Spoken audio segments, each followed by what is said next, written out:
Good morning from the Magic Kingdom. Gonna head on to the ferry boat today. Head into the park. Look how empty it is right now. You gotta get here early in the summertime before it gets extremely hot.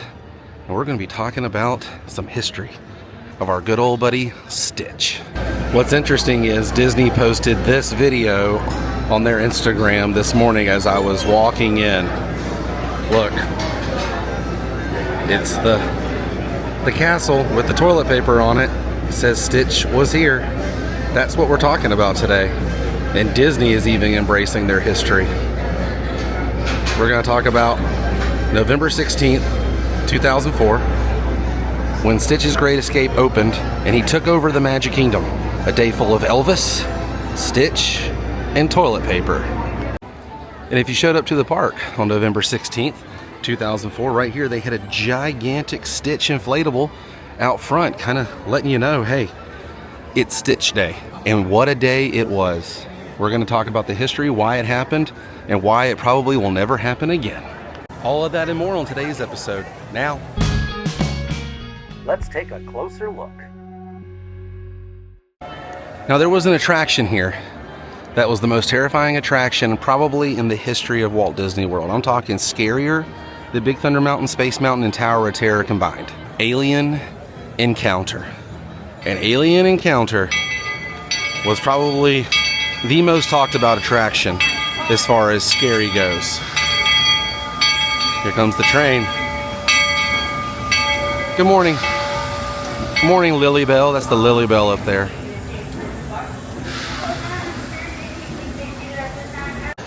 This sign used to not be here because this is what the banner looked like when this place opened.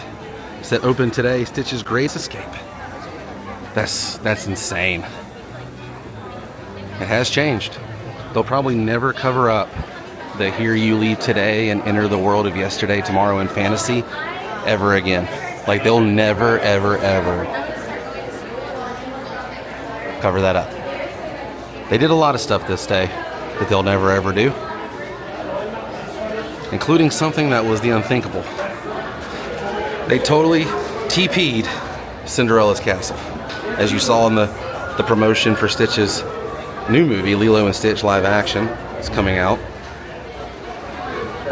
They TP'd it, and they'll never ever ever do that again. Now, November 16th, 2004, Stitch's Great Escape opened here at the Magic Kingdom, and they decided to let this little Experiment 626 take over the Magic Kingdom, if you will. And it was a celebration like no other. Disney did the unthinkable that day. Maybe the unspeakable to some. And a lot of people loved it. A lot of people hated it. And if you would have picked up a guide map on this day, November 16th, 2004, this is what the park map would have looked like. It had Stitch busting through the map. Now that day, as you enter the park, you would start to see more signage, not just saying Stitch's Great Escape was opening an inflatable. They had a sign right about here said, "Wanted, Stitch." That's right, they put up signage all over the place in the park. Kind of like they had these 4th of July, I guess, banners set up, the American banners here on the Emporium and everything. They had banners and signage all throughout the Magic Kingdom this day. They even had characters out here asking guests if they had seen Stitch. I read online that even Cobra Bubbles was seen here in the park asking guests that they'd seen Stitch.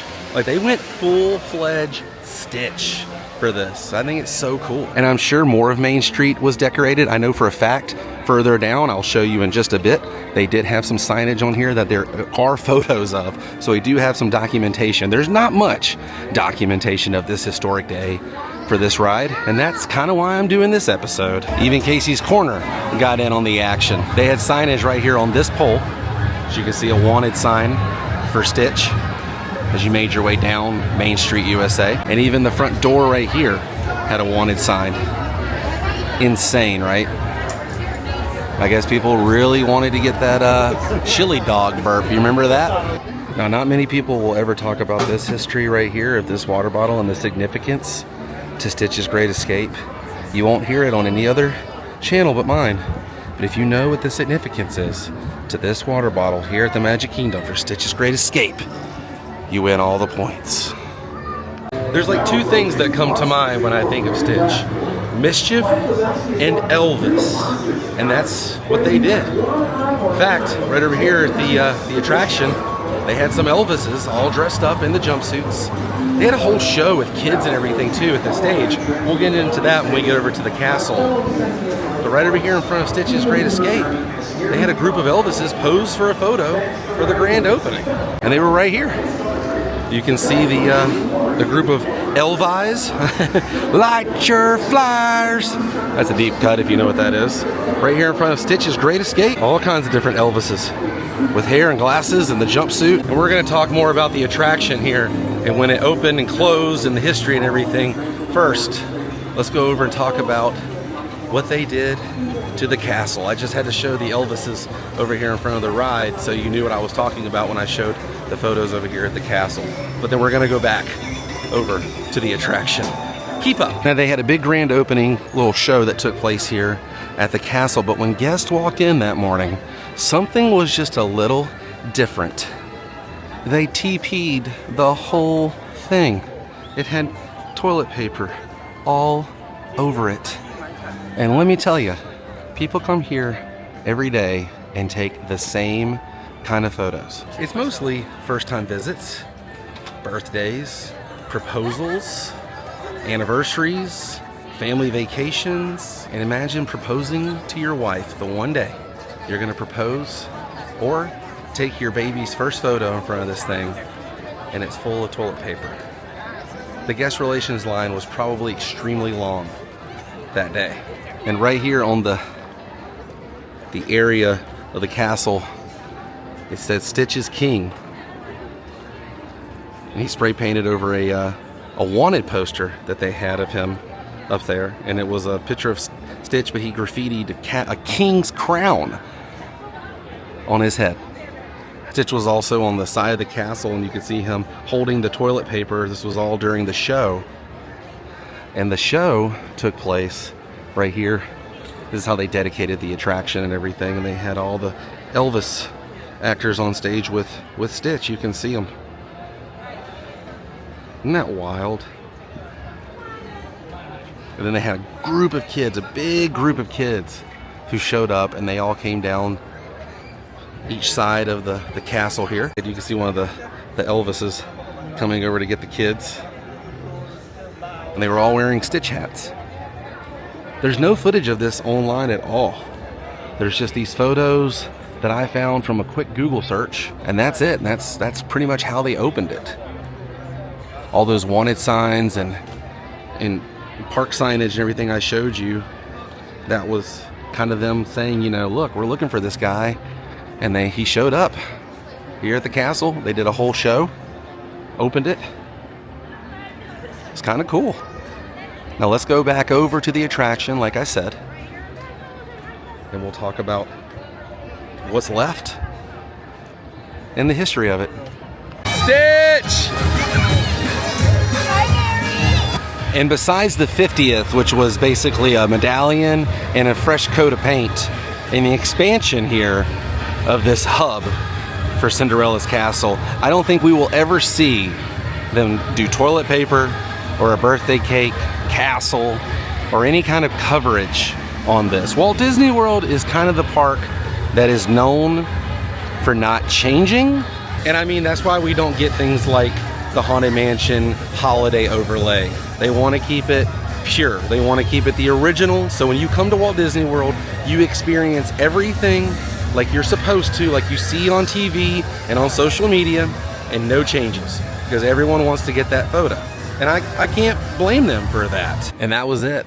It was just one day of pure chaos. And Elvis thrown in there for a good mix. And I'm not sure if it was just TP'd on the front. I don't know if they did the toilet paper wrapping on the back or anything. And the attraction took place in Tomorrowland. And right here was where the attraction was. They have removed everything from the signage. You wouldn't even know it was here unless you really took a closer look. You see the entrance sign right there. And this is what is left of Stitch. I'll show you exactly what's left, because they were using this as a meet and greet area for a while, and now it's just strictly strollers. But you can see the signage up here hasn't changed. The paint job, I believe, every year has changed, and they've added this paint scheme in the wall.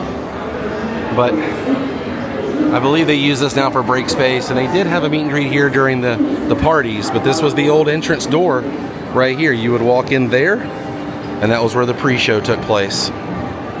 And see, they've changed the signage here to make it look like it did when Tomorrowland first opened. And when Stitch was here, it did not fit in with this. This was before they had changed everything. So I'm not sure what the signage over here at Stitch's Great Escape would have looked like, you know? It would have been the same style, and it would probably just been a photo of Stitch. I do miss the attraction. I really do. I think it was awesome. And that's the thing, a lot of people didn't like that attraction. They didn't like the chili dog burp. They didn't like how he jumped on your back. You know, it was the same kind of sensory overload that Alien Encounter was, but it wasn't as scary because it was just Stitch. And this signage right here is the only thing left too. They don't even mention Stitch anymore here.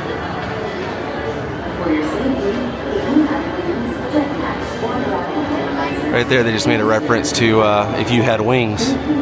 And this signage right here, the Galactic Federation Prisoner Teleport Center, that's exactly what it was in the attraction. I'm guessing they're just leaving this here as like a nod for Stitch fans. I wonder if we're gonna get Stitch back here just in a new way. I would love a Stitch dark ride. Give us a classic dark ride, especially in Tomorrowland. Now, sadly, Stitch escaped one last time in 2018. It was it. It went seasonal in like 2016, and then 2018, they pulled the plug. No more Stitch, no more chili dog burps, no more Great Escapes. And the only other thing you're gonna see in Tomorrowland of Stitch is the merchandise here. We got a ton of merchandise here for the new film, and just to have Stitch merchandise. Oh, look at that, he's like graffitiing the back of the hoodie there. Here. It's like graffitiing the back of the hoodie there. He's got a whole display here, even the lighting over here for the film, and they brought a ton of merchandise items out. Backpack here. What a crock. And some trading pins with Stitch. Wow, is that them in front of the castle? It sure is. And we need the surfboard. And we need the surfboard. 2025 Stitch. This is great. And they have an entire wall here illuminated with the sign for the film of the plush, a different plush you can get. Make your way down. More merchandise items, just all pertaining to Stitch. Even these little tiny earrings and necklaces are Stitch. You get your own Stitch hair clip and dress here, backpack, even your own little ears of Stitch. Here's a slap bracelet. You did all right for yourself, Experiment 626. There's a nice trucker hat and a matching Aloha shirt with Stitch on it. I like this mug, but look at this. Is this like a cookie jar? I don't know what this is. It's pretty cool though. It's got a little surfboard. You can put little trinkets on it and things. They have the Stitch Irresistible, and what a bigger crock. Badness level rising. It's a water bottle. It lights up. He's even got a float here, Surf and Stitch float. You got like a blue drink there. Looks like it could be vanilla ice cream, and I bet that's chocolate. That little thing of Stitch surfing there. All right, Magic Kingdom. I think that's a wrap. Now, I was not here in 2004, but I remember hearing all about it. It made like headline news. This is before, you know, YouTube and everything. People were talking about it.